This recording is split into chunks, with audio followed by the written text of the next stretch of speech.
Olá, hoje a gente vai explorar um material muito relevante para quem está na psicologia, seja na graduação, pós, ou até se preparando para concursos, né? Isso mesmo. Nossa fonte é um capítulo chamado A Questão dos Limiares, não clínicos, subclínicos e clínicos. E a ideia aqui é mergulhar a fundo em como a psicologia hoje, a psicologia contemporânea, lida com essa fronteira, que é bem complexa, né? Entre o que a gente chama de normalidade e patologia. Certo. Vamos investigar como esses limites, os limiares, são definidos, ou, muitas vezes, até desafiados, sabe? Olhando por 3 ângulos: o não clínico, o subclínico e o clínico. É um entendimento, assim, essencial para a formação e para a prática. Sem dúvida. E, historicamente, essa visão era bem mais simples, né? Quase um preto no branco. Ou estava tudo bem, ou a pessoa era louca, doente. Isso, claro, gerou um estigma enorme. Nossa, muito! Mas essa visão mudou, felizmente. Vamos começar por aí. Como essa visão antiga, mais dicotômica, se refletia nos primeiros modelos de diagnóstico? Sim, o pensamento clínico lá no início, ele era muito influenciado pelo modelo médico tradicional. Então o foco era basicamente na presença ou ausência de certos comportamentos, certos sintomas que eram vistos como patológicos. Ok. E isso levou, né, à criação daqueles grandes manuais que a gente usa até hoje, claro que em versões bem mais atualizadas, a CID, Classificação Internacional de Doenças da OMS, e o DSM, o Manual Diagnóstico e Estatístico de Transtornos Mentais da Associação Americana de Psiquiatria. Certo. O DSM e a CID. Isso. E esses manuais, tradicionalmente, eles seguiram um modelo que a gente chama de categórico. O que isso quer dizer? Basicamente, eles listam um monte de critérios e definem um número mínimo que a pessoa precisa ter para ganhar o diagnóstico. Ah, tipo um checklist? Exato. Funciona quase como um interruptor de luz, sabe? Ou atinge aquele número de critérios e liga o diagnóstico, ou não atinge e fica desligado. Não tem meio termo. Essa lógica de tudo ou nada parece um pouco rígida, né? Quais são as críticas que o capítulo aponta para esse modelo categórico mais puro? Ele não acaba simplificando demais a realidade? Justamente essa é a questão central. Uma crítica bem importante é que esse número de critérios exigido, muitas vezes ele parece meio arbitrário, sabe? Não é necessariamente baseado em pesquisas fortes que mostrem onde um corte natural aconteceria na população. Entendi. Não tem uma base empírica tão sólida para o número exato. Exato. E talvez mais importante ainda, o modelo categórico puro, ele tende a ignorar a intensidade dos sintomas e os níveis de agravamento. Quer dizer, alguém pode ter um sofrimento bem considerável, prejuízos reais na vida. Mas se falta um critério daquela lista, tecnicamente, não recebe o diagnóstico. Fica de fora. Fica de fora. Ele não consegue capturar bem a complexidade desses limiares, dessas zonas de transição. Certo. E qual seria a alternativa que está ganhando mais espaço para lidar com essa complexidade toda? O capítulo fala bastante da ideia de dimensionalidade. Isso mesmo. A abordagem dimensional é uma outra forma de pensar. Em vez de ver os transtornos como caixinhas separadas, ela enxerga como variações ao longo de um contínuo. É uma questão de grau, de intensidade. Ah, interessante. O capítulo até usa uma analogia ótima, que é a da temperatura corporal. A gente tem uma faixa normal, né? Aí tem um estado subfebril, depois vem a febre e a febre alta. Não é só tá com febre ou não tá com febre. Tem níveis. Excelente analogia. Faz todo sentido. Então, trazendo isso para a psicopatologia, não seria só tem transtorno ou não tem, mas diferentes níveis de intensidade. Seria possível, então, estar num nível subclínico, tipo subfebril? Perfeitamente. É exatamente essa a ideia. Quanto maior a intensidade, a frequência dos sintomas, maior tende a ser o sofrimento psíquico e o prejuízo na vida da pessoa, né? No trabalho, nas relações. Certo. E esse estado subfebril da psicopatologia seria o subclínico. A pessoa tem sim sintomas, tem desconforto, talvez até algum prejuízo, mas não chega a preencher todos os critérios para um diagnóstico categórico formal. O capítulo até traz aquela figura 4.1 que ilustra bem isso para a depressão, mostrando um espectro que vai desde a ausência de sintomas, passa pelo subclínico e vai até quadros clínicos mais graves, como o transtorno depressivo recorrente. Ok. Essa distinção entre categórico e dimensional é fundamental, então. O capítulo daí nos convida a analisar esses limiares de 3 perspectivas: não clínica, subclínica e clínica. Vamos começar pela perspectiva não clínica. O que ela busca entender? O que seria esse indivíduo saudável? Boa. A perspectiva não clínica, ela foca no funcionamento da pessoa considerada saudável, mas é importante colocar saudável entre aspas, né? Porque saúde mental não é só não ter doença, é um conceito bem mais amplo, que depende da cultura, do ambiente, da história de cada um. Sim, é relativo. Exato.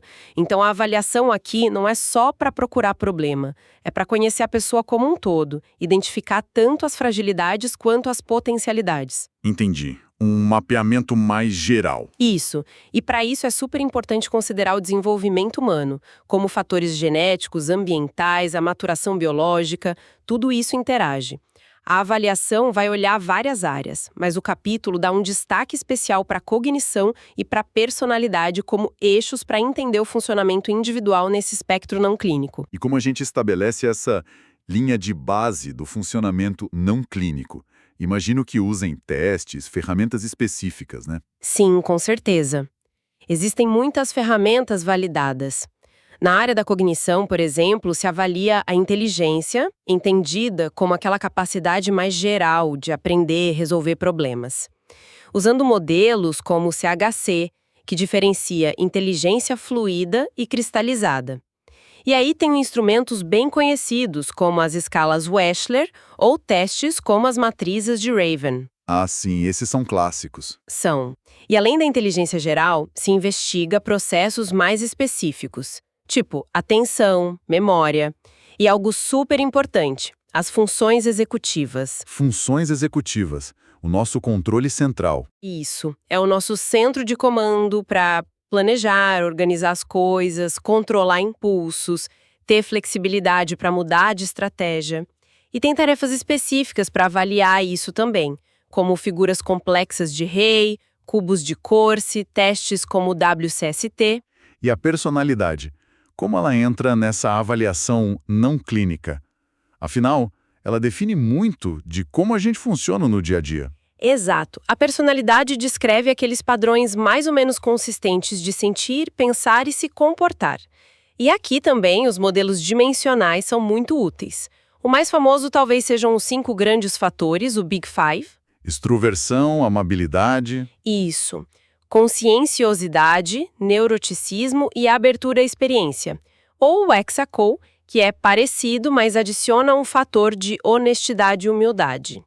Medir esses traços ajuda a gente a entender o perfil da pessoa, suas tendências, sem necessariamente dizer que tem algo patológico ali. Certo. E tem um ponto que eu acho fascinante, que o capítulo menciona, que conecta com a psicologia positiva. Ah, legal. É a inclusão de modelos focados nas potencialidades, tipo o modelo das forças de caráter do Peterson e Seligman. Ele não foca no que está errado, mas sim nas qualidades, curiosidade, gratidão, bravura, bondade, liderança. São 24 forças. Isso mostra que a perspectiva não clínica não é só sobre a ausência de problema, mas também sobre identificar e até cultivar os pontos fortes da pessoa. Muito bom isso. Quer dizer, a visão não clínica busca um retrato amplo, incluindo os pontos fortes. Mas aí vem a pergunta, quando é que essa linha é cruzada? Quando algo deixa de ser só uma variação individual e começa a indicar que precisa de mais atenção? A transição acontece geralmente quando algum aspecto, seja uma dificuldade cognitiva, um traço de personalidade um pouco mais extremo, uma vulnerabilidade emocional, começa a gerar disfunção. Disfunção. É. Ou seja, quando começa a causar prejuízos claros, significativos para a própria pessoa ou para suas relações sociais no trabalho, mesmo que ainda não feche um quadro clínico completo, sabe? Essa disfuncionalidade já é um sinal de que a gente está entrando numa outra zona, a subclínica. Entendi. Para quem estuda a psicologia, então, entender essa linha de base não clínica é o primeiro passo para depois conseguir identificar os desvios que causam sofrimento. Faz sentido. Exatamente. E isso nos leva, então, à perspectiva subclínica. Aqui a ideia do contínuo fica ainda mais clara, né? Aquela famosa zona cinzenta. Isso, perfeito. No nível subclínico, a pessoa está vivenciando, sim, sintomas, ou algum sofrimento, ou prejuízos que são reais, que afetam a vida dela, mas que não são intensos ou numerosos o suficiente para bater o martelo num diagnóstico formal pelos manuais categóricos tipo DSM ou CID. Certo. Por exemplo, pensando na cognição. Podem ser uns déficits leves em testes, sabe? Que talvez indiquem uma dificuldade de aprendizagem ou traços de TDAH que atrapalham um pouco, mas não o suficiente para fechar o diagnóstico completo. Ok. Ou na parte emocional, pode ser alguém com vários sintomas de ansiedade, preocupação demais, tensão muscular, dificuldade de concentrar. Isso gera desconforto, impacto dia a dia, mas não cumpre todos os critérios lá para transtorno de ansiedade generalizada, por exemplo. Entendi.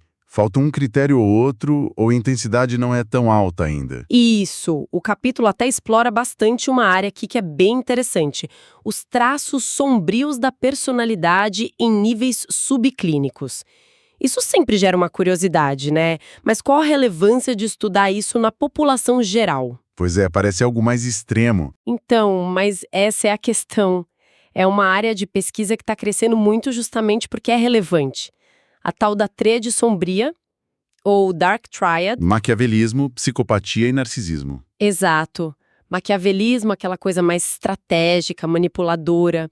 Psicopatia subclínica, com insensibilidade, impulsividade. E o narcisismo subclínico, com grandiosidade, busca por admiração. O ponto-chave é que essas características não são exclusivas de criminosos ou de pacientes graves, sabe? Elas existem em diferentes graus em todo mundo, na população geral. Ah, então é um contínuo também. É um contínuo. E mesmo nesses níveis subclínicos, abaixo do transtorno de personalidade formal, esses traços já se associam a comportamentos problemáticos, tipo relacionamentos mais exploradores, mais conflitos no trabalho, até comportamentos de risco, como o capítulo cita, tipo se envolver mais em acidentes de trânsito, pequenos furtos. Entendi. E essa ideia da tríade ainda evoluiu. O texto menciona tétrade, pentade. Sim, brevemente, né? Pesquisas depois sugeriram adicionar o sadismo subclínico, que é sentir prazer com o sofrimento do outro, aí virou a tétrade, e depois até a malevolência, que é aquela coisa de prejudicar o outro mesmo que isso custe para si mesmo, formando a pentade sombria. Mas o importante aqui não é decorar a lista, sabe? Certo, é o conceito. É o conceito, é entender que existem traços de personalidade que a gente pode chamar de aversivos, que variam dimensionalmente na população e que mesmo abaixo do limiar clínico de um transtorno de personalidade oficial, eles têm sim um impacto interpessoal e social. Ajuda a gente a entender uma gama de comportamentos difíceis que a gente vê por aí, no trabalho, na vida pessoal. Faz muito sentido. Não é para sair rotulando todo mundo, claro, mas para entender que essas características existem num espectro e podem gerar problemas mesmo sem um diagnóstico formal.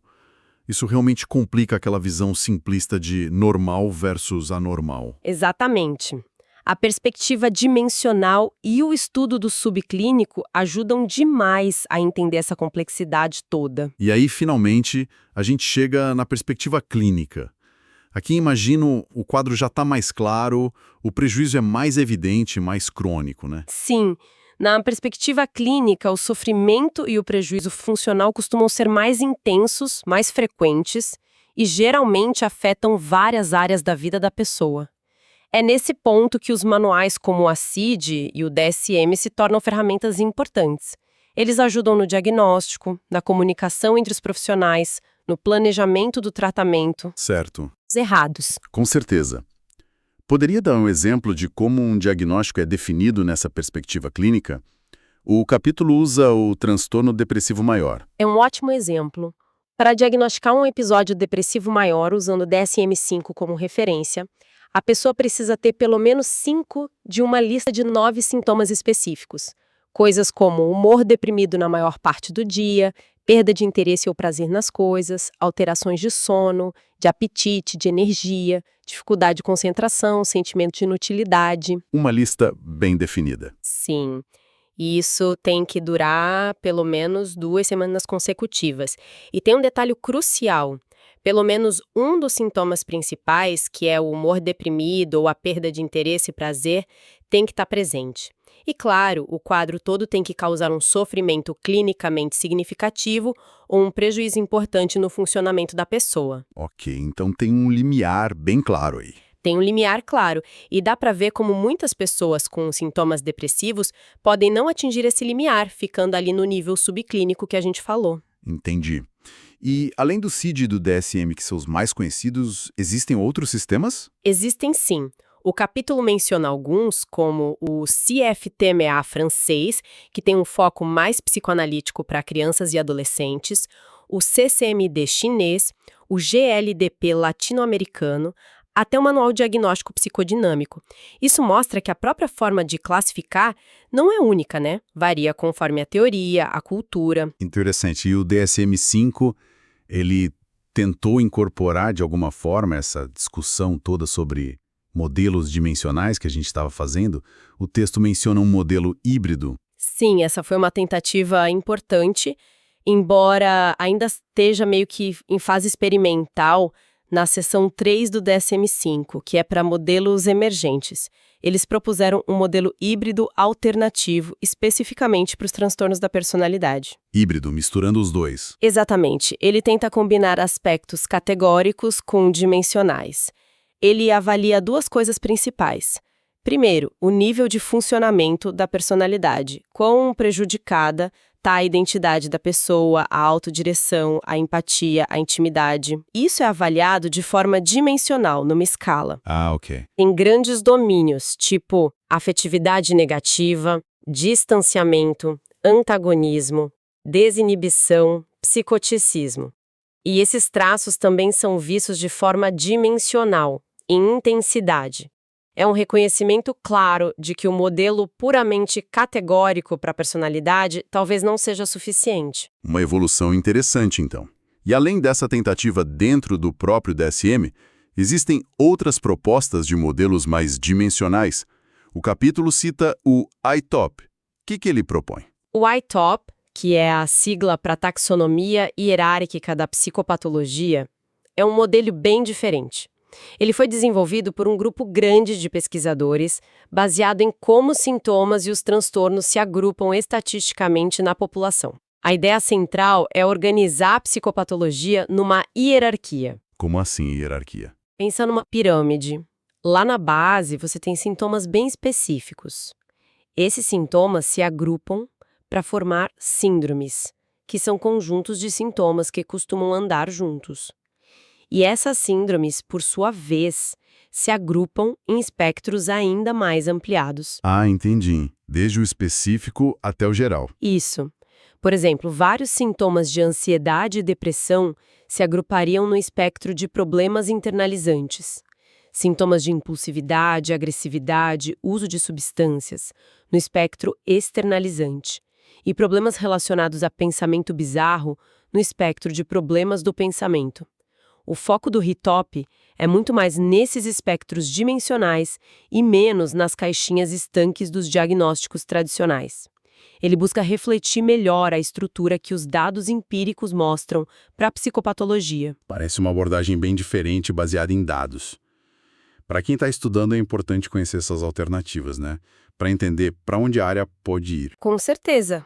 Mostra que o campo está em constante debate e evolução. E na prática clínica do dia a dia, que tipo de ferramentas ajudam os profissionais a fazer essas avaliações, considerando tanto os modelos mais clássicos quanto essas novas propostas? Bom, para o diagnóstico categórico do DSM, entrevistas estruturadas como a ECID-5 são muito usadas, principalmente em pesquisa para garantir consistência. Para avaliar aquele modelo híbrido de personalidade do DSM, já existem inventários específicos, como o PID-5, que é um questionário de autorrelato que mede aqueles traços patológicos dimensionais. Certo. E aqui no Brasil foi desenvolvida a ETRAP, que é uma entrevista semi-estruturada bem interessante, que tenta avaliar tanto o funcionamento quanto os traços do modelo híbrido.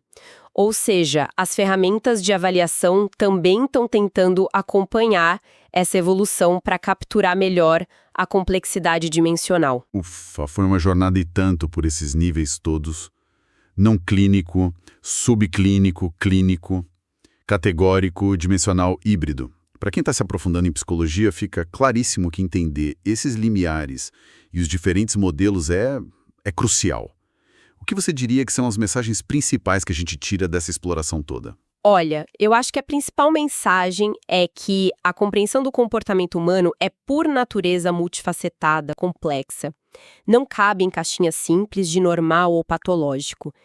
Existe um contínuo. Sim. E os modelos que a gente usa para entender isso, sejam categóricos, dimensionais ou híbridos, são ferramentas. Ferramentas que estão sempre evoluindo, sendo questionadas, refinadas. A própria ideia de limiar se torna menos um ponto de corte frio, arbitrário, e mais uma zona de transição que a gente precisa entender dimensionalmente e sempre no contexto da vida daquela pessoa específica. Certo. Contexto é tudo. Contexto é tudo.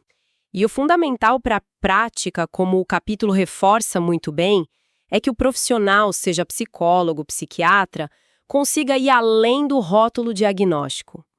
É preciso ter um olhar amplo para avaliar tanto as potencialidades quanto os prejuízos nas diferentes áreas da vida da pessoa. Buscar uma compreensão integrada, sabe? Seja essa pessoa considerada não clínica, subclínica ou já num quadro clínico estabelecido. Realmente. Saímos daqui com uma visão bem mais nuançada, mais complexa do que aquela dicotomia antiga. Fica muito claro o desafio que é, mas também a necessidade de pensar nesses termos para ter uma prática psicológica mais eficaz e, acima de tudo, mais humana. Sem dúvida nenhuma. E essa discussão toda, ela acaba deixando a gente com uma pergunta importante para continuar pensando, né? Se essa fronteira entre não clínico, subclínico e clínico é, na verdade, um contínuo, como é que os nossos sistemas de saúde, as nossas políticas públicas e até a sociedade como um todo podem se adaptar a isso? Boa pergunta. Como é que a gente pode oferecer apoio, prevenção, não só quando a pessoa já cruzou a linha para um diagnóstico formal, mas também naqueles estágios iniciais de sofrimento, de disfunção, ou até mesmo pensando na promoção da saúde mental na população geral, antes mesmo de qualquer sinal de problema aparecer. Uma excelente provocação para a gente levar daqui. Esperamos que esta análise detalhada que tenha sido útil, esclarecedora e que inspire novas reflexões sobre esse tema que é tão central para a psicologia.